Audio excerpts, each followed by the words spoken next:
There are two kinds of death for a craft. The first is sudden, a natural disaster, a war, a moment where everything stops.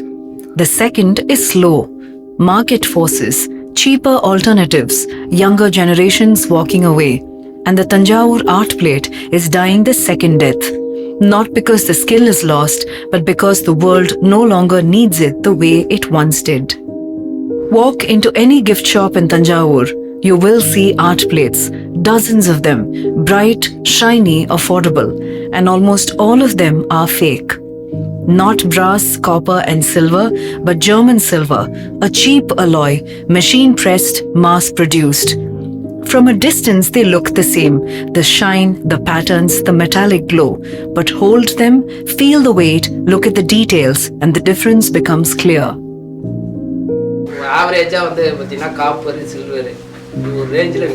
Now copper and silver prices are high, so customers go for cheaper duplicates. The market has slowed down because of this. People want the look of the art plate, but at a lower price. They don't always understand the difference between original handmade work and machine-made copies. Customers want the look, but not the cost. And when a handmade plate costs 20,000 rupees and a machine-made duplicate costs 3,000, most people choose the duplicate. Not because they do not care, but because they cannot afford to care. And slowly, the authentic craft gets pushed out, not by force, but by economics. Machines are faster, cheaper, more consistent. A machine can press a base plate in minutes. No hammering, no heating, no human error. And for customers who need 50 plates for a corporate event, machines make sense. But machines cannot replicate 45 years of touch, the fine detailing, the hand-shaped nuances that make each plate unique. Dhanapal knows this. He has been doing this work for 45 years, shaping brass by hand, one plate at a time. And he knows what happens when machines take over.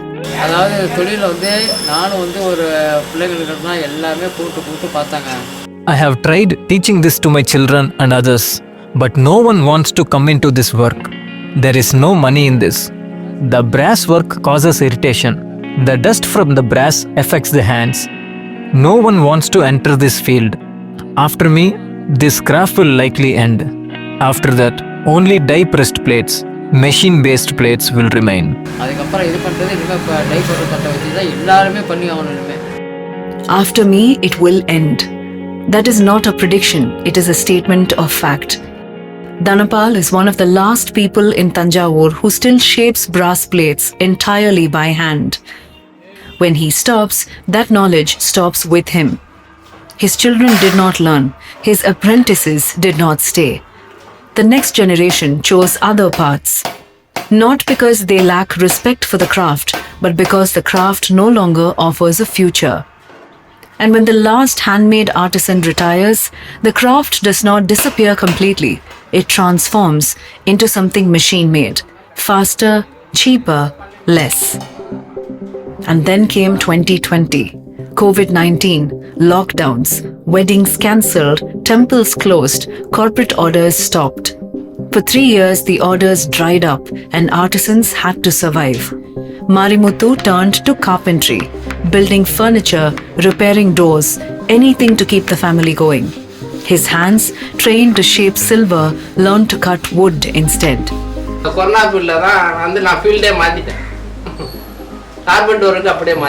During COVID, I shifted to carpentry work. For almost 3 years, orders stopped completely. I balanced between carpentry and helping my brother in art plates to manage family expenses. We survived, but it was difficult. Only after lockdown eased did orders slowly start coming back.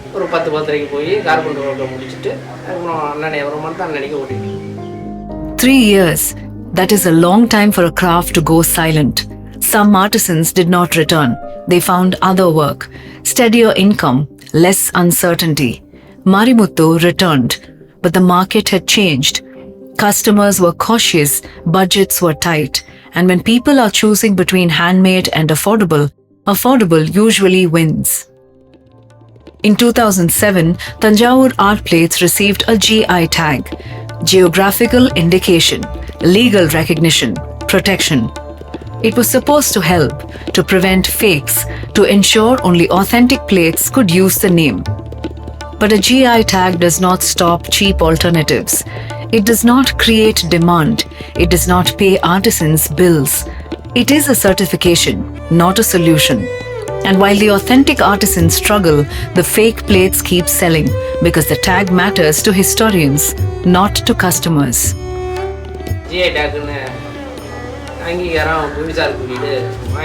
We have received recognition through the GI tag.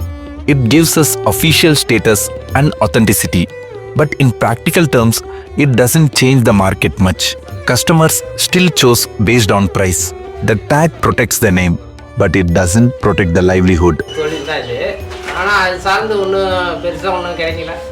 Protection without profit. Recognition without revenue. That is what the GI tag offers. Pride, but not survival. Once there were more than 20 artisans doing this work in Thanjavur, families who had practiced this craft for generations. Now there are 5 to 10 families left, maybe fewer. Marimuthu's family, Dhanapal, a handful of others scattered across the city. And each year the number shrinks. Retirements, deaths, sons choosing other paths. This is not a dramatic collapse. It is a slow fade. The kind where you do not notice it is happening until it is almost gone.